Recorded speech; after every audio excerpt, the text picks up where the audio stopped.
FM 97.3, the station that plays every song you know.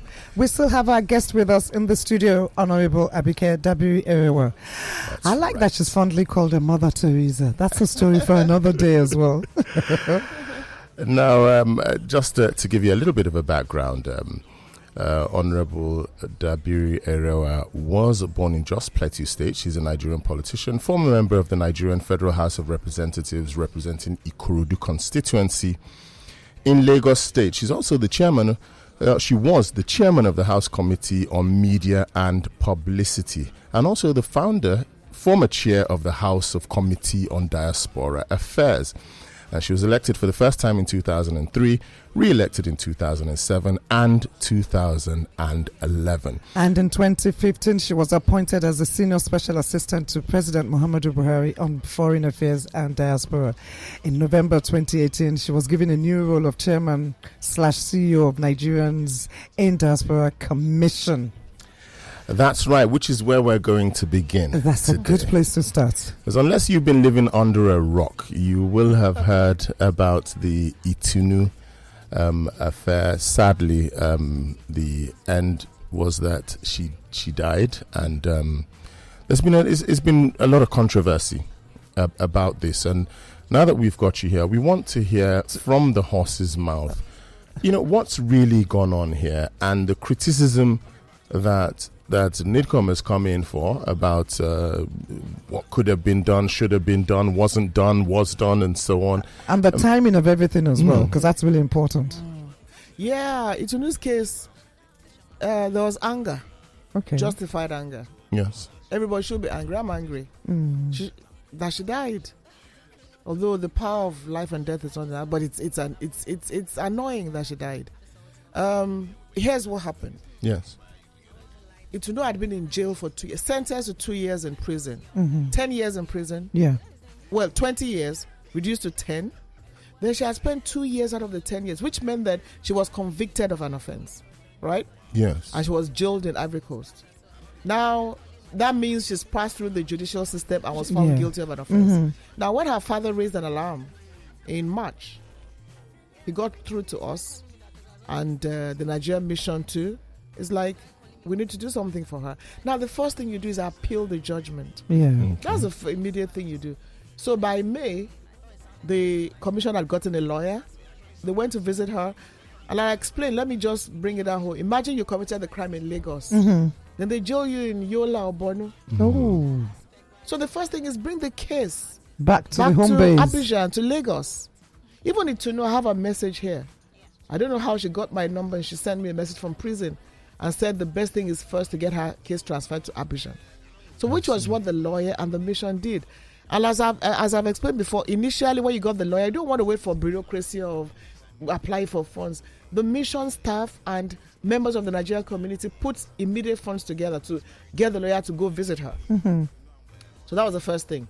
When the lawyer visited her, he came back with, she has a very good case. Even the prosecutor, because the former prosecutor had left the case, the new prosecutor said, listen, this girl really didn't commit this crime. They knew. The charges were trumped up. Well, definitely, from burglary to human trafficking. Something was fishy about it. Because the guy who burgled her home was related to an Iberian policeman. Yes. But I guess Itunu did not know it would turn out that way. Perhaps if she had known, I don't know, she's late now. That's very sad. But she wanted justice. And when they said, take this money, she said, no. And she went to court as Becky Paul.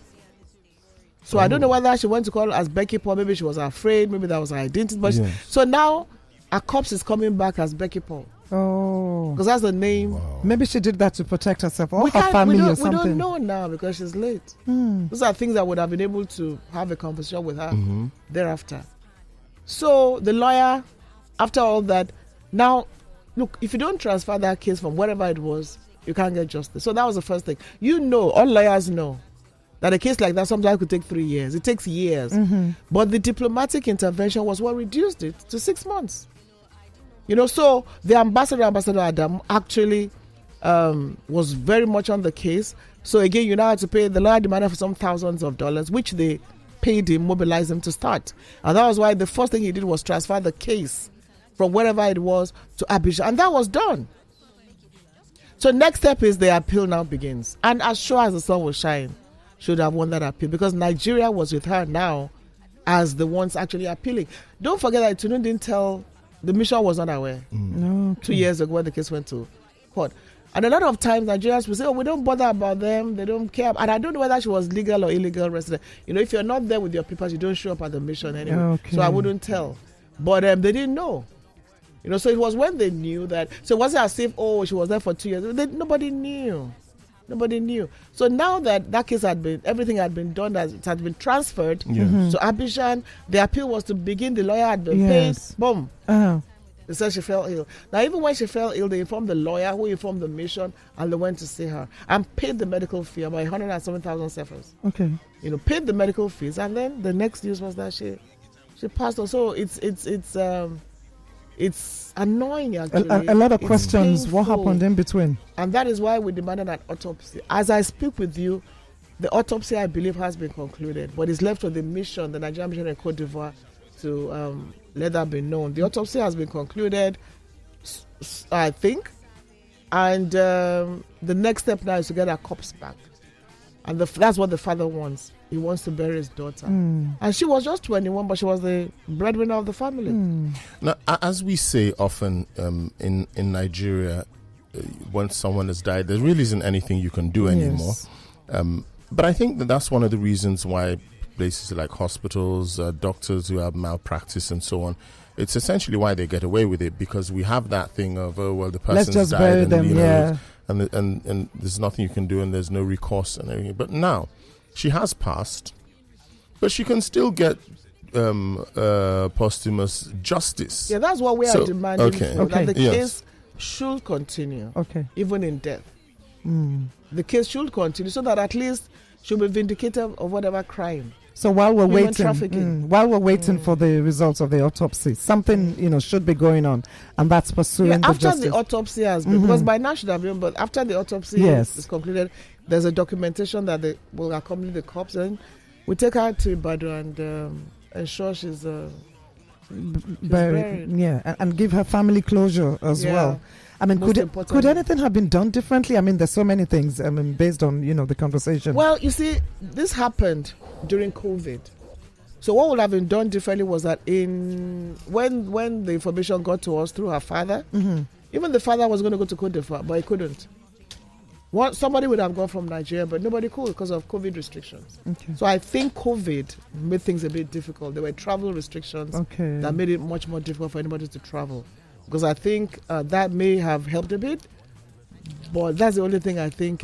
What else could have been done differently was maybe when her place was boggled and she was having issues with the police in another country, maybe if there was no diaspora commission then anyway.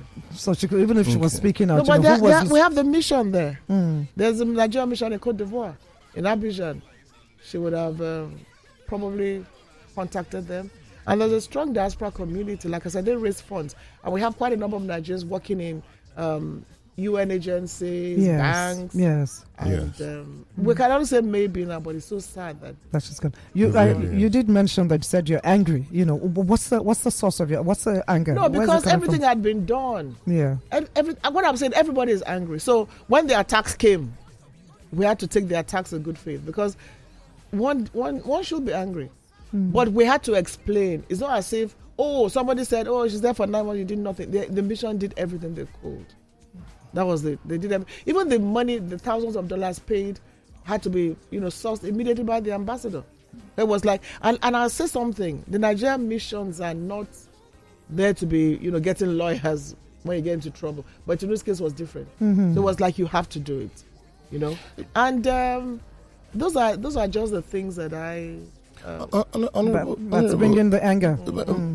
Talk to us about how closely NIDCOM works with Nigerian missions abroad. I've had, must have been about 3 months ago now, 3 or 4 months back, where we had also a former honorable, a former colleague of yours. The name escapes me now, but from Edo State.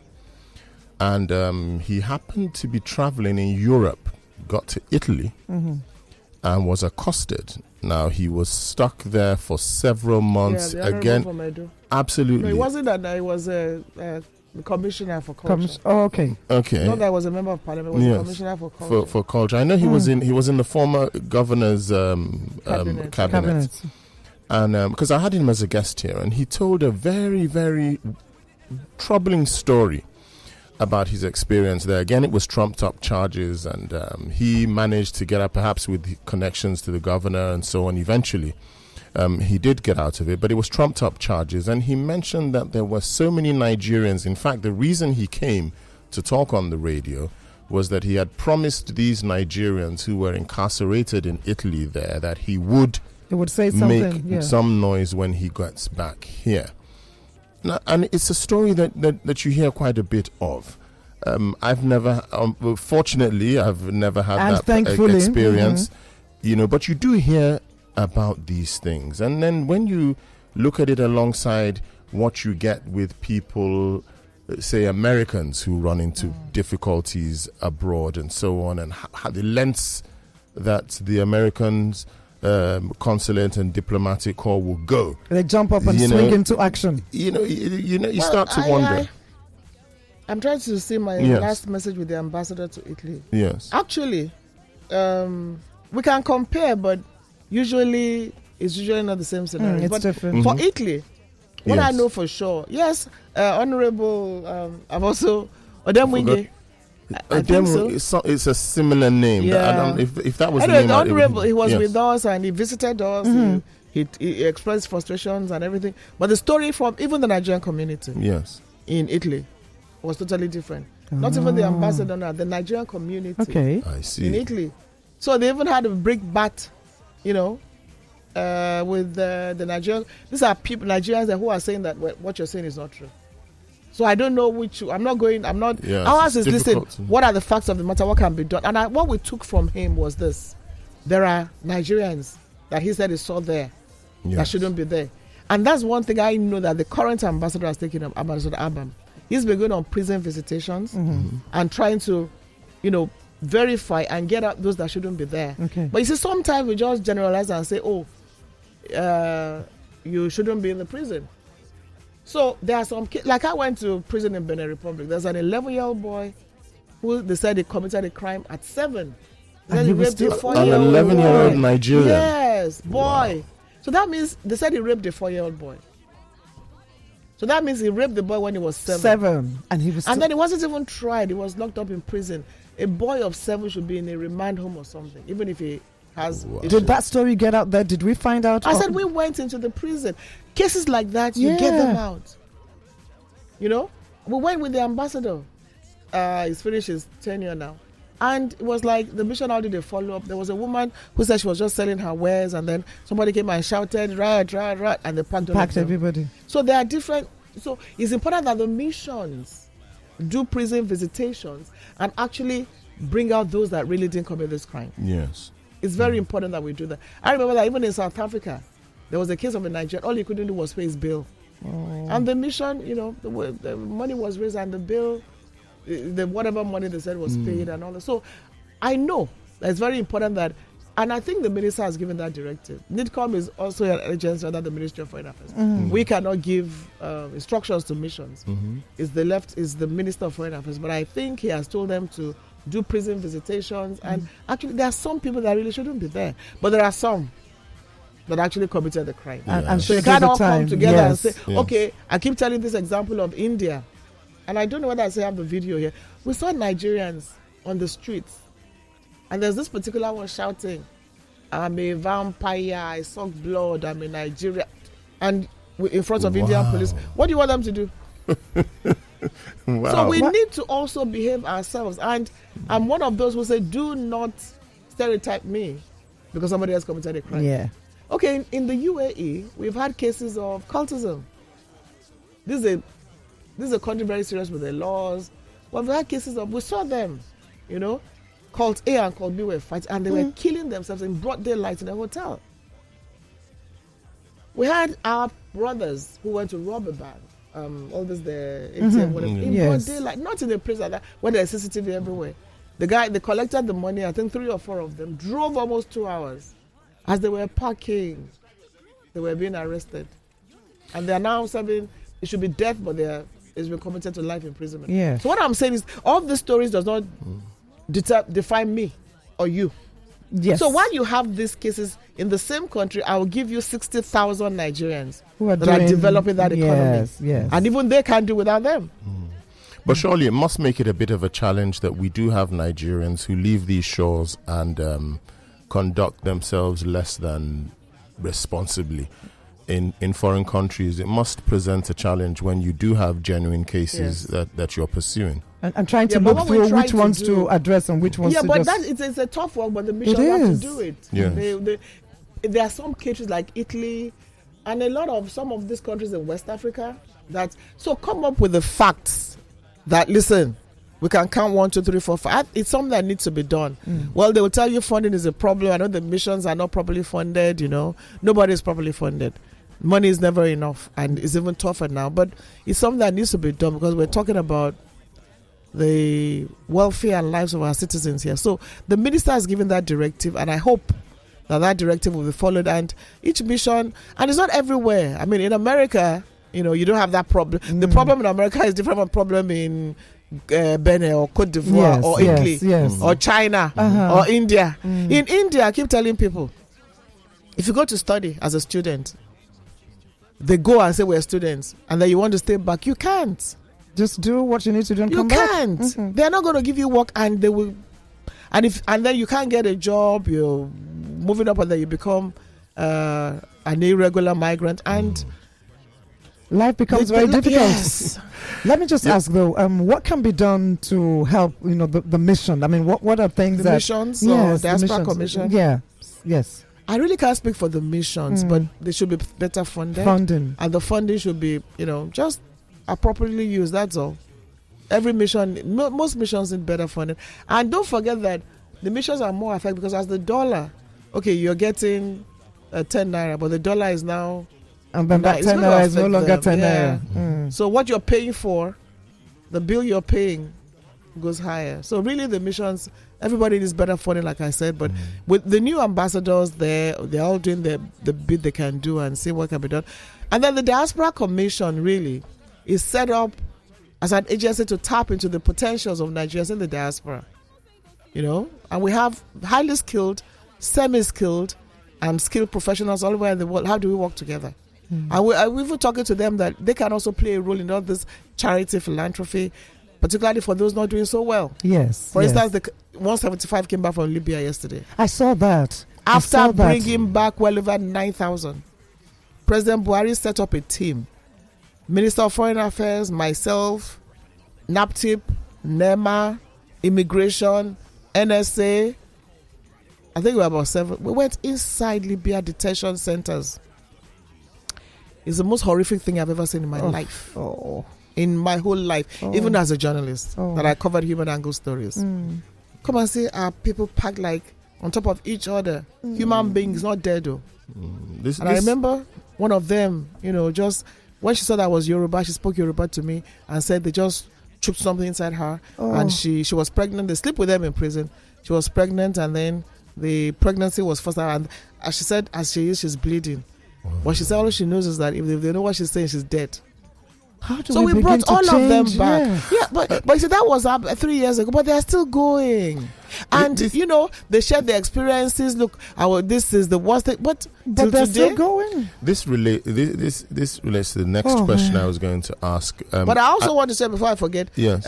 Now you see that NEMA is working with International Organization for Migration. That's not really a NIDCOM job, but we collaborate. And like, for instance, when I get cases, I send to IOM. I've received about 5 cases. So what we do is send to the International Organization for Migration. And the parents have told us, thank you very much, they're back. That's our own role. And then NEMA, in charge of emergency management, will be on standby to ensure things are properly done. Clearly, migration is an issue. It's not peculiar to us. We heard in the news recently about the boat that capsized in the Channel recently, that's resulted in talks between Macron and Boris Johnson, so on how they can There's a long help. conversation It's a huge going on challenge. with It's a that, huge yes. challenge. But we do see these things in the news. You see Nigerians who are prepared to take that trip. I've interviewed one of them here, a young lady who survived, and told me how they moved from north and from the north. They get to go through the deserts, get to some place called Agadez, and so on. They drink their own urine on the way. If you fall out of that truck, you're left there, and so on. And so on. And then we've heard stories about people who stowaways on aircraft who climbed underneath into the undercarriage, and some into the ship, the anchor compartment, and so on. And people seem to be so desperate, willing to risk it all. Now, my first question is, what can we do from home here to educate people, or at least sensitize them to the actual perils of taking on such risks? And secondly, for Nigerians who are legitimately abroad, in this country, I see bulletins that the U.S. consulate releases for their citizens. They'll say to them, this particular area of Lagos, so and so is going. They monitor these things very closely on a very grassroots level. They are very informed. Yeah. And these bulletins go out. So everybody is aware. Yes, when you've got those clashes like in places like Oshodi and so on, they already have felt the pulse and see something's building up, and are already warning their people, Be hey, careful. don't go to there. You see bulletins about the strategies that traffic robbers use and the hotspots, and they send these things to their people to keep them safe. Do we do those sorts of things in foreign countries for Nigerians? Letting them know, where and what, to avoid. I don't think we're doing enough in that regard. And one of the things we're working on is to ensure that, like I said, each country, the rules vary. But what you're saying is, I think one of the things, okay, for instance, America that you all talk about, America would tell you, don't go to Nigeria, don't go here. We don't do that. Despite the fact that, there are countries that are even worse. But in terms of information dissemination, immigration, NAPTIP, NEMA, all those agencies need to collaborate to start working at, even NDLA. And create the awareness. And so the it NOA, has to be the National Orientation exactly. In fact, Agency. NOA should lead the pack. Yes. There should be multi-sector Absolutely. collaboration. Yes. And even the media. Each one of you can do your own. Like you brought that girl, she spoke. Yes. But, it even has to be revolutionary. It has to be very drastic. Let me tell you what I do. It has to be loud too. We need Very something loud. more robust. Yes. Edo State Governor, in fairness to him, you're not going to hear Edo girls anymore. In the past, every traffic girl is Edo. Yep. Yeah. But not anymore, because he actually tackled it head on. They brought them back, they trained them, they gave them jobs, put them in farms, kept them busy, and those ones that came back became the advocates. Oh, for telling people. Because for every trafficked person, all those ones who return, a family member paid for them. It's not free. You're trafficked, they pay about $1 million, if not more now. Wow. So it's not as, and then it's not that somebody pays for you, and then when you get there, you're paying the person. They're paying the person back. We need to understand that. It's modern day slavery. That's what it is. And then the key thing is those traffickers are walking about freely. And I believe NAPTIP is doing something about that. As long as the traffickers are not napped, they're not named and shamed, they are the ones that should be caught. It's like you're nabbing drug dealers. Yeah. As long as they are not the kingpins. If you don't get them, then there's still going to be a next victim. This is somebody who has never heard. Yeah. I'm convinced that, like Chico said, that sensitization and awareness here, preventing people from going and letting them know, I think will go a long way. If it's loud enough, it's on TV, it's on radio, there are campaigns about these things, maybe it will change something. Campaigns, all those ones need to be funded. But the good thing is now we have 34 diaspora focal persons. And so what they should be doing in the various states, when we had our last meeting, was, at least some, and now I think Southwest is even the most prevalent now. Unfortunately. So at least one thing they did was stop all those that they go on radio actually to say, are you looking for employment in Lebanon, in this and that, and they tell you come to this address. So one of the things that Nigeria succeeded in doing, where we had serious issues, Lebanon for instance, they've stopped issuing work visas. So that has stopped. Yes. Totally. So no, you are not going to do any work there. Forget it. And I hope it stays that way for a while. Even Saudi did the same thing. Because Saudi also stopped issuing work visas. So if you're going to Saudi now, you have to be a professional. Yes. And one of the things we're also saying is that we have to work on managed migration. Look, okay, even if you are going to be a house help, the jobs are needed over there. Why don't you make it like, okay, there's a proper job you're going, this is where you're going, this is what will be done. Relevant papers. And, migration can be managed. And one of the things where the International Organization for Migration is doing is coming up with what they call match, where you can give out, okay, these jobs are available, you apply there and there. Maybe that's a good beginning, but a lot more needs to be done.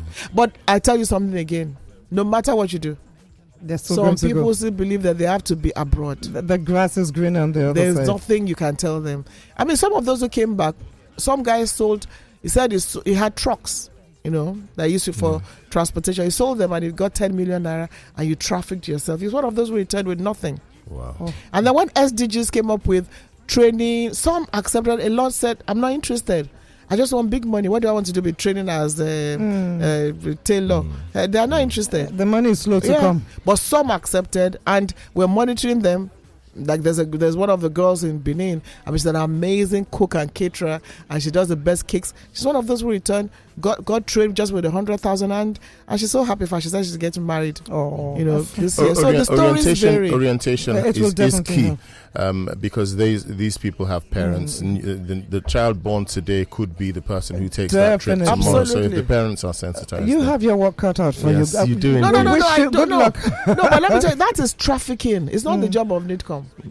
That is, let's get that clear. But obviously, if they get out there and run into issues and scream NIDCOM help, we will help. There you go. And now it's actually very overwhelming, but we do, and what we do is like when they came back from South Africa, what we did was, how do you can't just come back to nothing. Just like they did in the mission. I went to agencies, private sector, so they were able to help them. There was some cash when they came, phone, SIM cards, a phone, and all that. You're talking about how you reintegrate them into society. The society. Yes, because that's another story. Another problem. When I say you have your work cut out for you, I mean like just managing all those things together. And then everybody will say, "Oh, NIDCOM." But I think I would take that as positive, because you see an agency doing something, so you expect that you can do everything.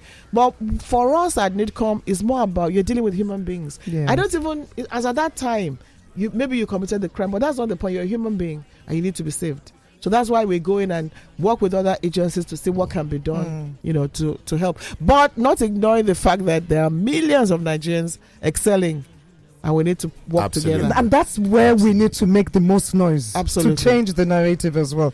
It's been so nice talking to you. Fantastic. Such interesting stories. We've had the pleasure of the company of Honorable Abike Dabiri Erewa, who is the chairman, CEO, Nigerians in Diaspora Commission. It's been exhilarating talking to you. We need like another hour. Yeah, absolutely. And we just came up with the publication 660. Just to say what you're saying, that we need to celebrate ourselves. We just let's put some people together. Honestly speaking, if you see that book, you'll be proud to be a Nigerian. And we couldn't even stop. So it's going to be an annual publication. We're doing too many great things all over the world, and we need to celebrate ourselves. Yes, we do. I agree with you on that one, definitely. Thank you so much. Thank you so very much for coming through.